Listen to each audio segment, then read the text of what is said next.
네, 오늘 안녕하세요. 반갑습니다. 안녕하세요. 어떻게 그동안 평안하셨습니까? 네. 예. 오늘은 네. 고린도전서 9번째 강의입니다. 지난번 강의 혹 기억이 나시나요? 네, 근데 선생님 그 전에요. 예. 오늘 전학생인지 저기 언니가 잠깐 자리를 비운 사이에 선생님 강의 소문 듣고 새로운 학생이 지금 왔거든요. 반갑습니다. 안녕하세요. 네. 자기를 잠깐 소개해야 되지 않나요? 네, 성서학당의 지성과 미모 정나은입니다. 예. 김유철 목사님 강의 너무 듣고 싶어서 제가 오늘 연미학생 대신으로 왔습니다. 예. 네. 우리 환영합니다. 우리 네, 박수. 감사합니다. 잘 부탁드릴게요. 예. 지난번 강의 혹 기억나시는 게 있으면 말씀하시고 우리 새로운 강의를 시작하죠. 예. 홍가람님. 하나님을 아는 것이 지혜다. 예. 예. 왜 그게 지혜죠? 그 설명까지 해야 되나?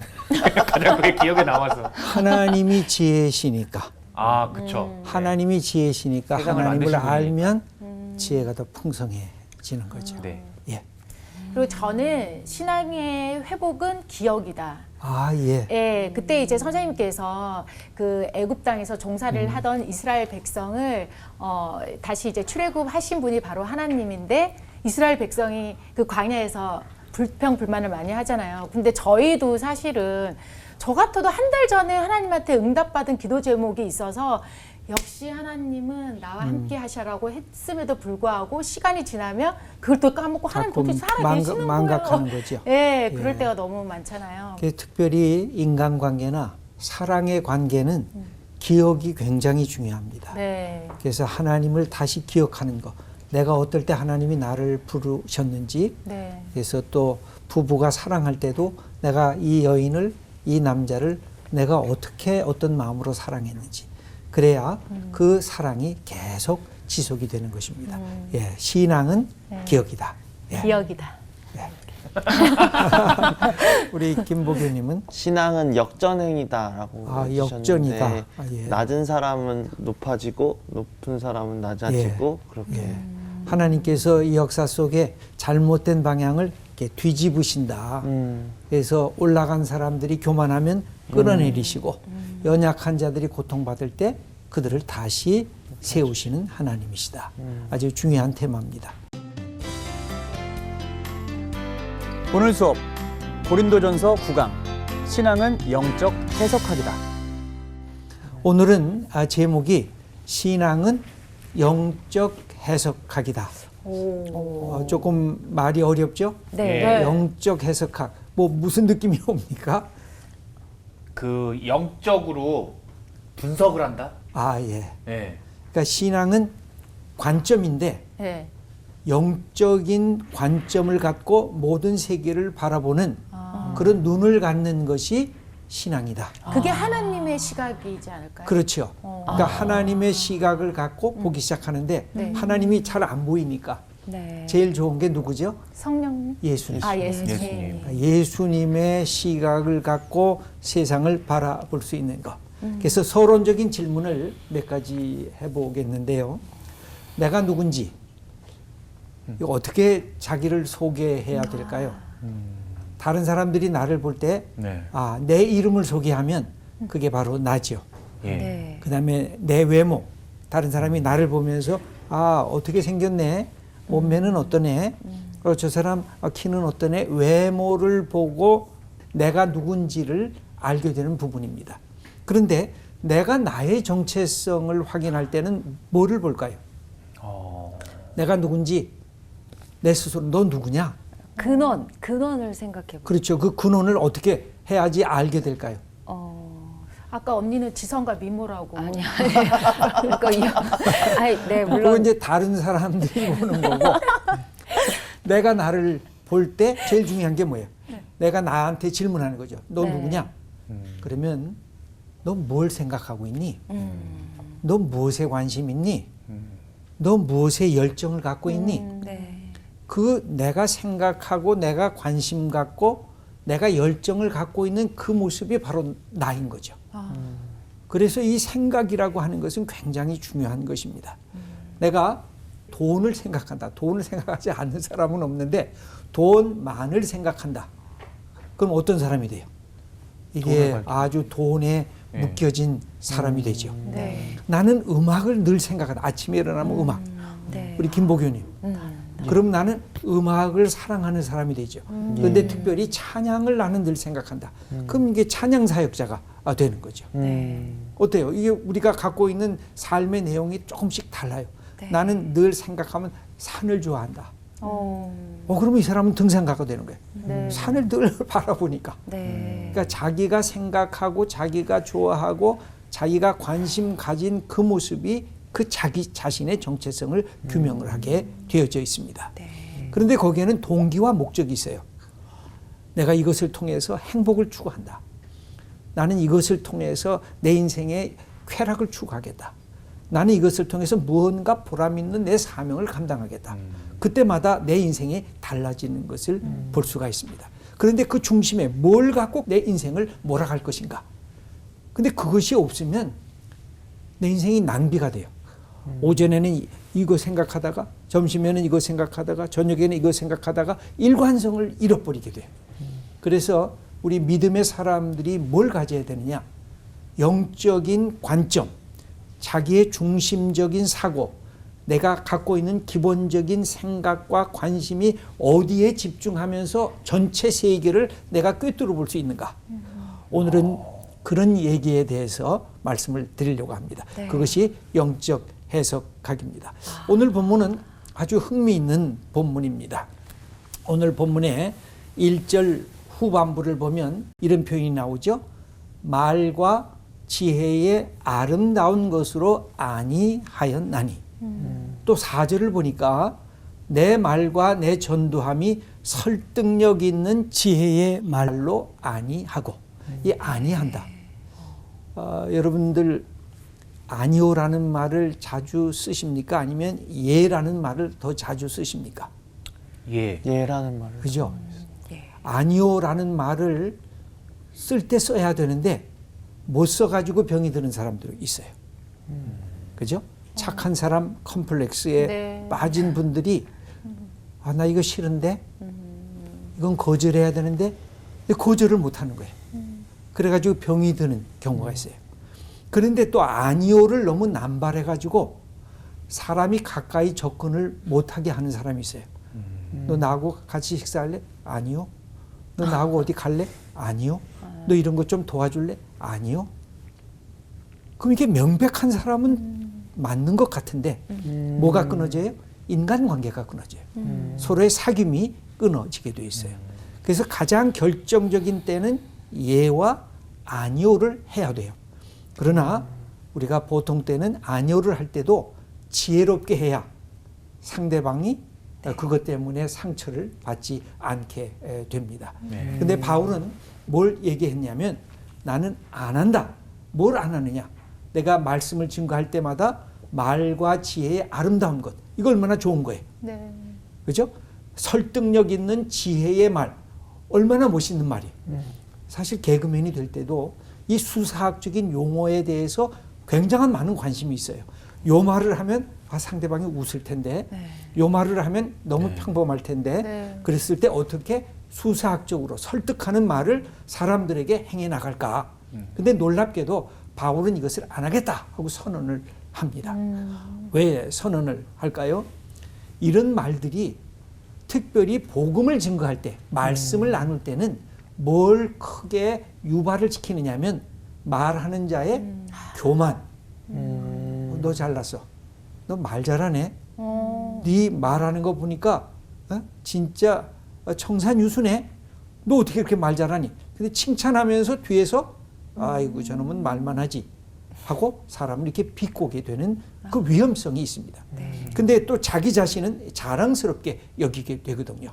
이런 문제 때문에 바울은 당대의 소피스트적 말의 지혜, 말의 설득 이런 것에 멋진 그런 표현으로 하는 것을 나는 하지 않겠다. 그렇게 말씀을 하고 있습니다. 그러면 이건 어떤 의미가 있는 것일까요? 이 말은 지혜의 아름다움, 말의 아름다움이라는 수사학적인 그런 노력과 헌신을 다 포기하겠다는 뜻일까요? 바울은 아니었어요. 바울의 글을 읽어보면 굉장히 수사학적이에요. 굉장히 설득하는 지성과 능력이 나타나고 있는 것을 볼 수가 있어요. 그런데도 말의 지혜로 아니한다고 그는 선포를 하고 있는데, 여기에 우리가 수사학에 대한 얘기를 조금 하고 지나가면 좋을 것 같아요. 이 아리스토텔레스의 수사학을 보면 수사학에는 3가지 설득하는 기술이 있다고 이야기를 해요. 그 중에 첫 번째가 로고스, 말에 내용이 있어야 된다. 그래서 다른 사람들이 동의를 하고 맞아, 이해를 할 수가 있어야 된다. 이게 로고스예요. 두 번째는 파토스가 있어야 된다. 거기에 감정이 들어가야 사람들을 설득할 수가 있다. 네. 특별히 복음 선거할 때 딱 가사를 보시면 어떻게 해요? 거기에 가사가 너무 좋잖아요. 네. 그럼 거기다 뭘 집어넣죠? 감정. 내 감성. 우리 정다운님은 거기에다가 연기예요. 뭘 집어넣어요? 연기할 때 감정. 연기할 때 감정을 쫙 집어넣죠. 개그맨도 마찬가지잖아요. 네. 거기다 감성과 이거 파토스를 집어넣을 때 어마어마한 폭발력이 일어나거든요. 이 두 번째가 그렇고, 세 번째가 뭐냐면 거기에 에토스가 들어가야 된다. 에토스라는 말은 에틱이라는 거기에서 단어가 나오기도 했는데 일종의 그 사람이 갖고 있는 성품, 인격, 신뢰할 만한가, 이것이 들어가져야 된다 그랬습니다. 근데 바울은 여기서 중요한 얘기를 해요. 로고스, 파토스, 에토스를 다 끌어안아요. 근데 사람을 신뢰하다 보면 제일 중요한 게 뭘까요? 로고스일까요? 파토스일까요? 에토스일까요? 에토스. 그죠? 에토스예요. 네. 한 번 들을 땐 말은 잘하는데 계속 사귀는데 보니까 이 사람이 신실한 사람이 아닌 것 같아. 그러면 두 번째 말이 의심이 생기기 시작해요. 세 번째 만나는데 이건 더 문제가 있어. 말은 계속 잘하는 것 같아. 나 안 믿어. 그러면 설득을 그 다음부터는 안 당하기 시작해요. 네. 이게 우리의 삶에서 언어가 갖고 있는 아주 중요한 점입니다. 그래서 설득할 때 내가 말을 어떻게 멋지게 할까 하는 것도 중요하지만 그 안에 인격과 성품이 들어가고 그 속에 파토스가 들어가야 그 속에 살아 움직이는 역사가 일어나게 되는 것입니다. 바울은 늘 이런 문제에 대해서 고민을 많이 하고 있었어요. 자기는 당대의 모든 수사학을 섭렵을 했어요. 그럼에도 불구하고 나는 말의 아름다운 것으로 하지 아니한다. 이유가 있었어요. 여러분, 요새 시대가 어떤 시대예요? 포스트 트루스, 그런 말 들어보셨어요? 포스트 모더니즘이라는 말은 들어보셨죠? 네. 네. 예? 이 근대주의 이후 그런 뜻이죠. 네. 근데 포스트 트루스가 뭐예요? 진실, 진실. 진리. 포스트는 뭐예요? 진리 이후의 시대 속에 들어왔다고 얘기를 해요. 왜냐하면 사람들이 유튜브에다가도 올리고 SNS에도 올려요, 요새. 근데 보니까 가짜예요. 네. 가짜 뉴스. 소위 말하는 페이크 뉴스예요. 네. 가짜 뉴스가 횡행해요. 근데 사람들이 진실을 찾으려고 애를 쓰지를 않아요. 내 마음에 드는 뉴스면 난 이게 진짜야. 요새 시대가 그렇게 됐어요. 네. 그러니까 어떻게 돼요? 저 사람은 저거 믿고 이 사람은 이거 믿어요. 맞아. 그러니까 서로 두 사람이 만나면 전혀 정보가 달라요. 네. 너 그거 가짜야. 아니야, 이게 진짜야. 그러고 나서 갈등하고 싸움하고 미워하는 시기에 들어가 있어요. 이런 점에서 우리가 이 모든 것을 회복하려고 하면 신실한 것, 진짜 이것은 우리가 받아들일 수 있는 그 사람에 대한 신뢰가 가는 그런 이야기다라고 하는 것이 중요한 시기에 들어와 있어요. 네. 이런 점에서 바울은 아주 중요한 이야기를 우리들에게 하고 있습니다. 수사학을 사용하면서도 수사학을 돋보이게 하지 않겠다는 거예요. 감성을 사용하면서도 감성보다는 뭐가 더 중요하냐? 그리스도와 나와의 관계성인 신뢰가 더 중요하다고 그렇게 선언하고 있는 것을 볼 수가 있습니다. 그래서 여기에 나오는 이 바울의 감성적인 특징이 나오는 부분이 있어요. 그것은 바울의 선포 태도 속에서 나오는데 3절을 우리 함께 읽겠습니다. 내가 너희 가운데 거할 때 약하고 두려워하고 심히 떠는다. 바울은 고린도 교회에서 말씀을 증거할 때마다 자기 자신이 굉장히 자신만만하게 나는 너희들을 가르치는 사람이야. 나는 너희보다 더 많이 아는 사람이야. 나는 예수 그리스도에 대해서 너희들이 갖지 못한 많은 지식이 있어. 이렇게 자랑하면서 가르친 것이 아니라 늘 하나님의 말씀을 증거할 때마다 두렵고 떨리는 마음으로 고린도 교회 성도 앞에 섰다는 것입니다. 그럼 뭘 뜻할까요? 바울이 늘 누구를 의식하고 있을까요? 하나님을 의식하고 있기 때문에. 여러분 우리가 영적 지도자가 될 때 가장 중요한 부분이 그거예요.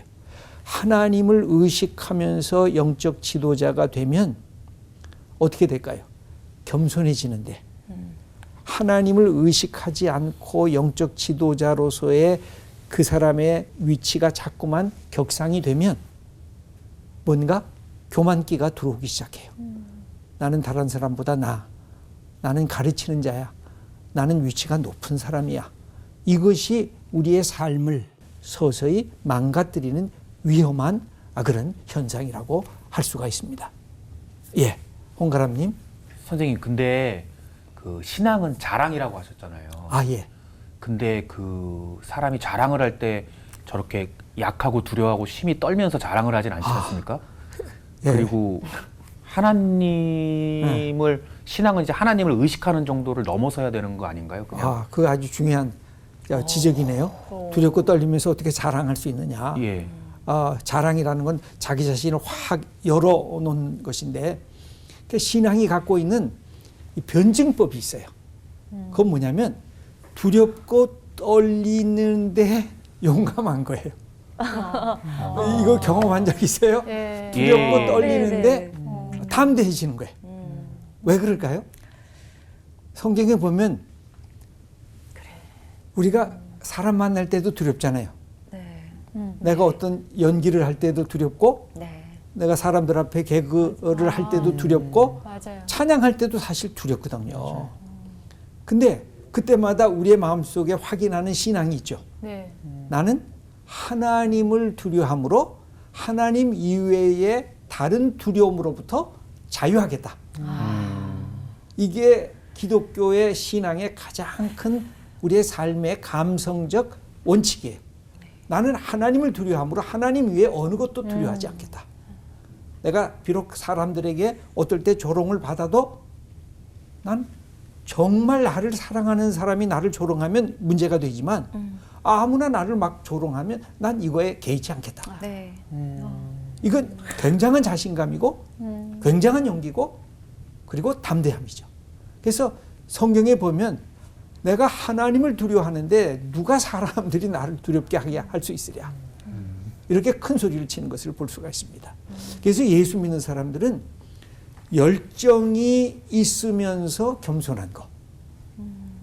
하나님에 대한 자랑이 있으면서도 내가 그것을 다른 사람들과 함께 나눌 수 있는 넉넉함이 있는 것. 네. 그 예수 믿으면 조금 마음이 넓어져야 돼요. 예, 우리들이 가끔 가다가 식사를 해도 남한테 우리가 얻어먹을 때도 있잖아요. 네. 근데 얻어먹으면 나도 한 번씩 내야 돼요. 근데 필요하면 더 내야 돼요. 네. 직장도 내가 시간 맞춰서 가는 게 아니라 5분, 10분 더 일찍 가서 또 준비를 해주고 다른 사람들 어려운 거 있으면 조금 도와줘야 돼요. 이 멋진 것이 있어야 신앙이 갖고 있는 축복을 누릴 수가 있어요. 이 두렵고 떨리다는 말은 그 바울의 감성을 표현하는데 그것은 하나님 앞에서 그런 거예요. 그러나 고린도 교인들한테는 담대하게 나서게 되죠. 네. 이 부분을 우리가 오해를 하면 한 걸음씩 나갈 수가 없어요. 예수 믿는 건 그냥 가만히 있는 거고 예수 믿는 것은 그냥 내가 겸손하게 아무 말도 안 하는 것이고 예수 믿는 것은 그냥 다른 사람들이 얘기할 때 나는 듣기만 하는 거야. 그건 아니에요. 네. 예수 믿으면 더 적극적이 되고 예수 믿으면 더 활발하게 되고 그러니까 겸손하면서 활발하고 겸손하면서 열정이 있고 이 신앙의 이 변증법적 다이나믹 이거를 깨달아야 신앙이 아주 멋지게 그리고 매력적인 신앙으로 바뀌어질 수가 있는 것입니다. 그런 점에서 너희 가운데 거할 때 약하고 두려워하고 심히 떨었노라는 단순히 그들이 갖고 있는 삶에서 내가 위축되어 있었다는 말이 아니라 그리스도의 말씀 앞에 설 때마다 내가 두렵고 떨림으로 나를 자랑할 수가 없고 예수님만을 나는 자랑할 수밖에 없었다. 그런 표현인 것입니다. 네. 그러면서 바울이 그러면 내가 전하려고 했던 복음의 내용은 뭐냐? 그 얘기를 하겠다. 그래서 2절의 말씀을 우리 한번 함께 읽겠습니다. 내가 너희 중에서 예수 그리스도와 그가 십자가에 못 박히신 것 외에는 아무것도 알지 아니하기로 작정하였습니다. 여기도 아니한다. 알지 아니한다. 이게 작정했다. 이게 부정과 긍정이 동시에 나타나는데 굉장히 강력한 바울의 결단의 단호성. 이것이 보여지는 것입니다. 이 말은 뭘까요? 예수님만 알기로 작정했다. 그게 뭘까요? 이러면 사람이 좁아지지 않는가? 나는 이 세상에 많은 것이 있지만 그냥 난 예수님만 알 거야. 나는 예수님의 십자가에 대해서만 나는 알 거야. 그것만 선포할 거야. 다른 건 다 몰라. 그런 뜻일까요? 아닌 것 같아요. 아니면 예수 그리스도를 통해서 나는 이 모든 세계를 다시 바라볼 거야. 그동안 내 생각으로 바라봤는데 이제는 예수 그리스도를 통해서 그분이라고 하는 큰 렌즈를 통해서 그분이라는 창을 통해서 나는 세상의 모든 것들을 바라보고 생각하고 해석하고 행동하고 결단할 수 있어. 그런 점에서 예수 그리스도만을 알기로 했다는 것은 내 사고나 삶의 중심이면서 동시에 그 중심에서 확대되는 모든 삶을 해석하는 능력이라고 할 수가 있습니다. 여러분 수학에서 수렴과 확산이라고 하는 거 아시죠? 네. 수렴이라는 게 뭐냐면 한 곳을 향해서 집중하는 거. 네. 동시에 그것이 그 속에서부터 다른 곳을 향해서 확대가 되는 거. 그러니까 예수 그리스도가 그것이에요. 우리가 사고나 생각 모든 우리의 관점을 집중하는 자리. 그래서 힘들고 어려울 때는 늘 무엇부터 생각해야 돼요? 예수 그리스도. 예수님, 내게 지혜 주세요. 예수님이면 어떻게 생각했을까? 그래서 모든 것을 예수님으로 집중하면서 거기서부터 모든 삶의 이야기를 다시 만들어가는 거예요. 나는 어떤 모습으로 살아야 될까? 나는 인간관계를 어떻게 해야 될까? 나는 공부를 어떻게 해야 될까? 나는 가정생활은 어떻게 해야 될까? 이게 예수 그리스도라고 하는 분을 중심으로 확대해 나가는 그것이 바울이 오늘 본문에서 얘기하는 것입니다. 핑크 대왕 퍼시라고 하는 서양 동화가 있습니다. 이 대왕은 너무 핑크색을 좋아했어요. 그러니까 자기가 먹고 마시고 집안 모든 것을 핑크색으로 다 이렇게 바꿨어요. 색칠을 했어요. 근데 그것만 만족하지 않고 백성들을 불러다가 야 너희들도 다 핑크색으로 다 바꿔라 집안들을. 그것만 갖고 만족을 안 하니까 야 저 들에 있는 꽃들이나 나무들도 다 핑크색으로 칠하라 해가지고 전부 다 핑크색으로 다 칠했어요. 근데 그래도 할 수 없는 것이 있었어요. 핑크색으로 바꿀 수 없는 것이 있었어요. 뭘까요? 눈동자. 저기 하늘. 다른 건 다 핑크색으로 칠했는데 하늘은 핑크색으로 칠할 수가 없었어요. 또 바다를 가니까 바다의 색깔을 핑크색으로 바꿀 수가 없어요. 고민이 생겼어요. 그래서 지혜자를 찾아갔어요. 지혜자가 가만히 그 얘기를 듣더니 이렇게 했어요. 뭘 갖고 갔냐면 핑크색 안경을 갖고 갔어요. 그랬더니 핑크색 안경을 딱 끼니까 갑자기 모든 게 다 하늘도 핑크색, 바다도 핑크색, 보이는 것들이 다 핑크색으로 바뀌었어요. 이게 하나의 중요한 관점에 대한 이야기인데 이게 중요한 게 있어요. 우리의 삶의 속에 예수 그리스도의 향기가 이렇게 배어 있어야 돼요. 아, 저 사람은 말하는 거 보니까 아, 괜찮아. 저 사람은 행동하는 거 보니까 뭔가 매력적인 게 있네. 저 사람 보니까 따뜻한 마음이 있네. 넉넉해. 너 어떻게 그렇게 생각하고 그렇게 말하고 그렇게 행동할 수 있니? 물어보니까 난 이건 내가 예수 믿으면서 내 삶 속에서 드러나는 모습이야. 이렇게 드러나게 되는 거. 그게 바울이 갖고 있는 나는 십자가에 달린 그리스도 외에 어느 것도 알지 않기로 작정했다. 그래서 그 속에 예수 그리스도의 삶의 이 향기가 막 드러나는 거예요. 이게 바울이 갖고 있는 그의 해석학이라고 할 수가 있어요. 그래서 우리가 예수님을 생각할 때 늘 두 가지. 예수님은 우리에게 뭐가 되세요? 주님. 예수님이 우리의 주님이시고 하나님의 아들이기 때문에 우리가 해야 될 일은 뭐죠? 예수님을 예배하는 것. 근데 예수님은 또 뭐예요? 우리의 선생님. 스승이죠. 선생님이에요. 그래서 예수님을 닮아가는 거예요. 예수님처럼 생각하고 예수님처럼 말하고 예수님처럼 이웃을 대하고 예수님처럼 이 세계관을 갖는 것. 그래서 늘 기억할 때 이 두 가지를 기억하셔야 돼요. 네. 예수님은 나의 주님이시고 네. 그럼 나는 예배하고 그분에게 기도해야 되겠구나. 예수님은 나의 선생님이시니까 내가 그렇게 생각하고 행동해야 되겠구나. 네, 김보규님. 저도 예수님을 믿고 아내도 예수님을 믿는데 아내도 그런 얘기를 했거든요. 여보랑 얘기하면 고구마를 10개를 먹은 것 같다고. 무슨, 그러니까 먹어? 속이 너무 답답하다는 거야. 쉽게 예. 말해서. 자기는 좀 편안하게 얘기하고 싶은데 그건 은혜지. 뭐 자기는 좀 편안하게 뭐 그런 이 얘기 저 얘기 하고 싶은데 예, 갑자기 근데, 은혜지. 예, 그거는 뭐 믿음으로 하나님한테 해야지. 감사해야지. 제가 이렇게 얘기하니까 아내가 자기 신앙 색깔을 점점 잃어버린다는 거예요.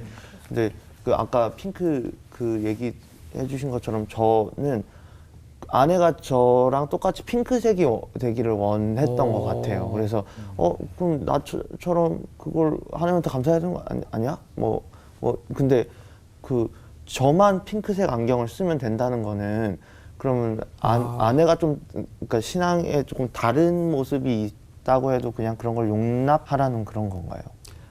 지금 중요한 이 삶의 실제적인 얘기를 했는데 네. 제가 볼 때는 지금 내가 네. 예수 그리스도의 관점을 얘기하기 전에 네. 제일 중요한 게 있어요. 아내 얘기를 들어주는 거. 아내가 왜 고민하는지, 아내가 왜 힘들어하는지, 아내가 이 문제를 갖고 왜 질문을 하고 있는지. 그랬을 때 지시가 아니라 그거 너 은혜가 아니야. 너 그건 신앙이 아니야. 이것은 약간의 정죄하는 느낌이 있거든요. 그럼 아내는 남편한테 얘기할 때마다 나가 정죄받는다. 그런 마음속에 상처가 있을는지 몰라요.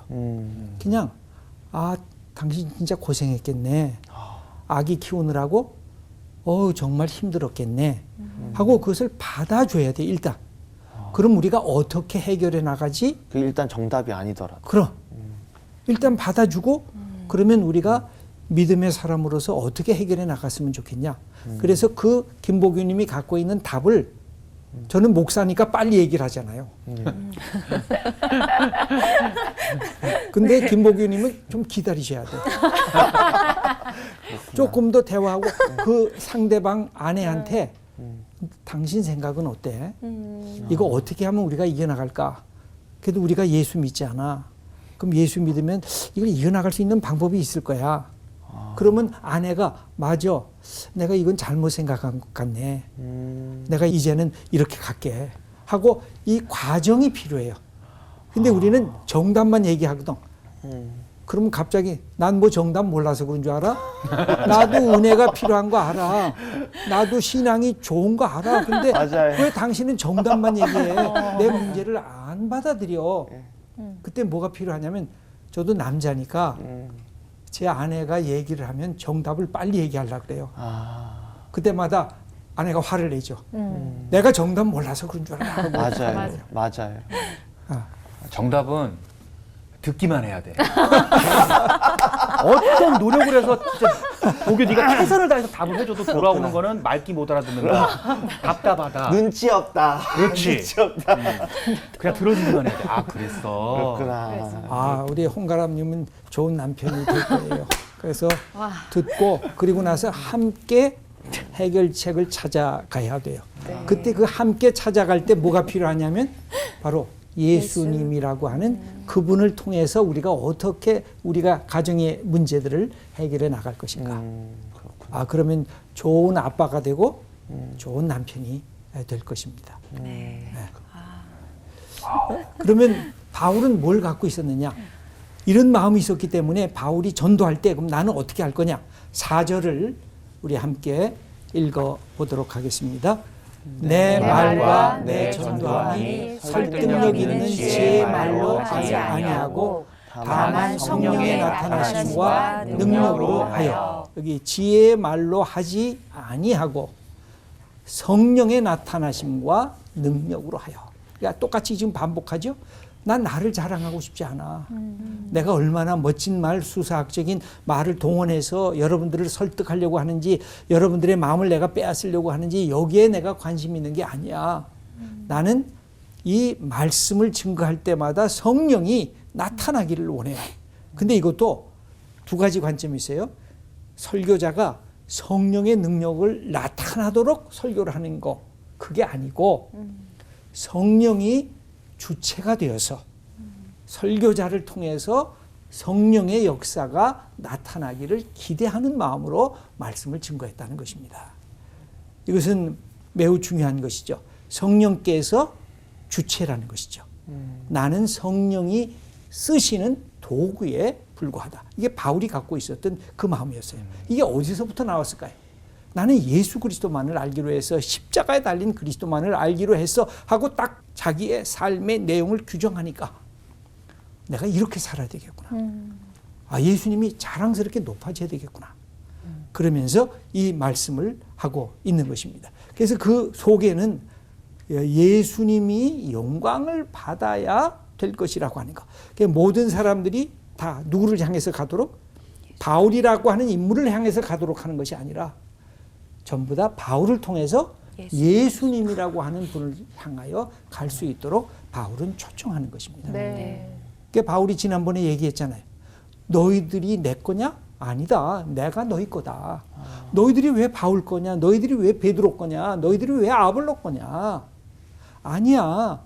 아볼로나 게바, 베드로나 나 바울도 너희 거야. 너희는 누구 거야? 예수 그리스도 거야.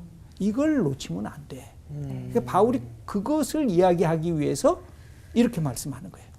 나는 내 멋진 설득하는 말로 하지 아니하고 성령이 나타나심과 성령의 능력이 나타나기를 소망하면서 말씀을 증거했다고 하는 것입니다. 그래서 마지막에 이제 복음의 선포의 목표가 나옵니다. 5절 말씀을 우리 함께 읽어보겠습니다. 너희 믿음이 사람의 지혜에 있지 아니하고 다만 하나님의 능력에 있게 하려 하였노라. 여기서도 계속해서 아니다, 이다. 이걸 반복해서 하고 있습니다. 이 두 가지가 중심적인 테마인데 내가 복음을 증거했어도 너희들은 내게 속한 사람이 아니다. 내 소유물이 아니다. 아무리 우리가 어떤 분을 통해서 복음을 듣고 예수 그리스도를 믿게 되고 그러면 그분은 어떻게 해야 돼요? 귀히 여기고 감사하고 존중해야죠. 그러나 내가 그분에게 예속되는 것은 아니에요. 그렇죠. 우리 교회 공동체도 마찬가지예요. 목회자가 아무리 귀한 말씀을 잘 증거하는 목회자라도 그분이 존중은 받아야 되지만 내가 그분에게 예속되는 존재가 아니에요. 이 부분을 놓치면 안 된다는 거죠. 그래서 너희들에게 무슨 바울파가 필요하냐? 내가 이렇게 증거했는데, 이렇게 사랑과 헌신을 갖고 증거했는데 바울파라 그 소리 하지도 말아라. 우리의 삶에 그러나 실제적으로는 여기에 이게 무너지는 예가 참 많아요. 이걸 빚진 것으로 생각을 하니까 내가 저분 뭐라 그럴 때 내가 거절을 하면 안 되겠지. 좋은 의미에서 그런데 나쁜 의미로 가게 되면 이것이 어떤 사람에게 완전히 매뉴플레이트 됐다 그럴까? 조종됐다 그럴까? 그런 사람들이 등장을 하는데 그게 교주들이에요. 교회의 카리스마가 강하다고 하는 교주들이 다 그렇게 내가 너희들에게 말씀을 증거했고 너희들이 복음의 진리를 알지 않았느냐. 이제는 내 말을 들어라. 하고서 마치 자기가 예수님이 된 것처럼 그렇게 강조하고 사람들을 바른 길에서 왜곡된 길로 그렇게 빠지게 만드는 사람들이 등장하는 거예요. 바울은 아니다. 바울의 위대함이 여기에 있습니다. 바울만큼 고생한 사람이 어디 있어요? 바울만큼 예수님을 위해서 헌신한 사람이 어디 있어요? 바울만큼 교회를 사랑하고 성도님들을 사랑으로 기도하면서 축복한 사람이 또 어디 있어요? 근데 너희들은 내게 아니다. 그렇게 말하고 있는 거죠. 그 다음에 두 번째는 뭘까요? 너희의 믿음이 하나님의 능력에 있게 하려 한다. 믿음은 뭐예요? 인간의 업적이 아니라 내가 노력해서 쟁취한 게 아니라 믿음은 선물이다. 우리가 좋아하는 선물. 네. 공짜로 주시는 거, 거저 주시는 거. 그러나 값비싼 선물입니다. 이걸 놓치면 안 돼. 값싼 선물 아니에요. 네. 우리가 믿음은 값비싼 선물이에요. 왜? 하나님의 아들 예수 그리스도가 십자가에 당신 자신이 죽으시면서 우리에게 주신 선물이 믿음이기 때문에 값비싼 선물. 이게 믿음이에요. 근데 요새 이 믿음을 믿음주의로 환원을 해서 값싼 믿음이 된 적이 많아요. 세상에서 막 별짓을 다 하다가 나 오늘 교회 가. 그래서 나 이제 하나님 앞에 잘못 고백해. 용서. 또 세상으로 나갈 땐 나 이제 자유야. 내 마음대로 할 거야. 그리고 또 교회 와서는 용서. 그러니까 값싸게 용서받고 값싼 은혜로 우리 예수님의 사건을 변질시켜버리는 이런 위험성이 우리들에게 있다는 것입니다. 그래서 믿음은 정말 값비싼 거예요. 하나님의 아들 예수 그리스도가 우리를 위해 대신 십자가에 못 박히셔서 하나님의 사랑을 전해준 그 복음의 내용을 믿는 것이기 때문에 이것을 이야기하면서 우리들은 두 가지를 생각했으면 좋겠습니다. 우리는 항상 주체적입니다. 이 말씀 뭐냐면 예수 믿으면 자꾸만 도망가는 게 아니에요. 예수 믿으면 더 담대해지고요. 예수 믿으면 더 자유로워져야 되고 예수 믿으면 더 열정이 생겨지고 그래야 돼요. 네. 그러나 한 가지 꼭 기억할 것은 주체는 주체인데 우리는 수동적 주체예요. 수동적 주체. 그럼 능동적 주체는 누굴까요? 하나님 예수 그리스도. 그러니까 그분은 정말 능동적 주체예요. 그러면 그분이 우리는 수동성에서 갖춰져서 살라고 얘기하는 것이 아니라 내가 너희에게 선물을 주니까 믿음이라는 선물, 자유라는 선물, 진리라는 선물, 복음이라는 선물, 평안이라는 선물을 주니까 마음껏 누리면서 살아라. 억눌려 살지 말고 갇혀서 살지 말고 나는 별거 아닌 것이라고 해서 도망가면서 살지 말고 하나님의 자녀가 되는 축복을 이 땅에서 마음껏 누리면서 살아가라 하는 것이 바울이 우리들에게 다시 가르쳐주는 복음의 내용인 것입니다. 그래서 이 믿음은 사람에 의해서 좌우되지 말고 예수 그리스도 그분에게 붙잡힌 것이니까 그분이 능동적 주체면 우리는 수동적 주체로 주님 사랑하면서 사람 사랑하면서 내가 얼마나 소중한 존재인지 자부심을 가지면서 이 땅에서 살아가라. 이게 오늘 바울의 메시지입니다. 여러분들은 어떨까요? 그동안 무엇이 여러분의 삶의 중심이 됐습니까? 우리가 적용을 한번 해보십시다. 근데 예수 그리스도가 삶의 중심이 돼서 내가 정말 멋진 개그맨이 돼야 되겠다. 좀 노력하셔야 돼. 예. 준비하셔야 돼. 네. 그리고 정말 멋져야 돼. 내가 배우가 되겠다. 정말 열정을 쏟아붓는 치열하게 우리가 부딪혀 나가야죠. 복음성가도 마찬가지. 치열하게 노래 부르면서 그러나 이 모든 것을 하나님이 내게 주신 선물로 알고 감당하는 것. 그게 우리에게 주신 최고의 믿음의 축복인 것입니다. 이것을 갖고 오늘도 우리의 삶을 살아가는 여러분들이 되기를 바랍니다. 네. 오늘 9번째 강의 여기까지 하겠습니다. 감사합니다. 감사합니다.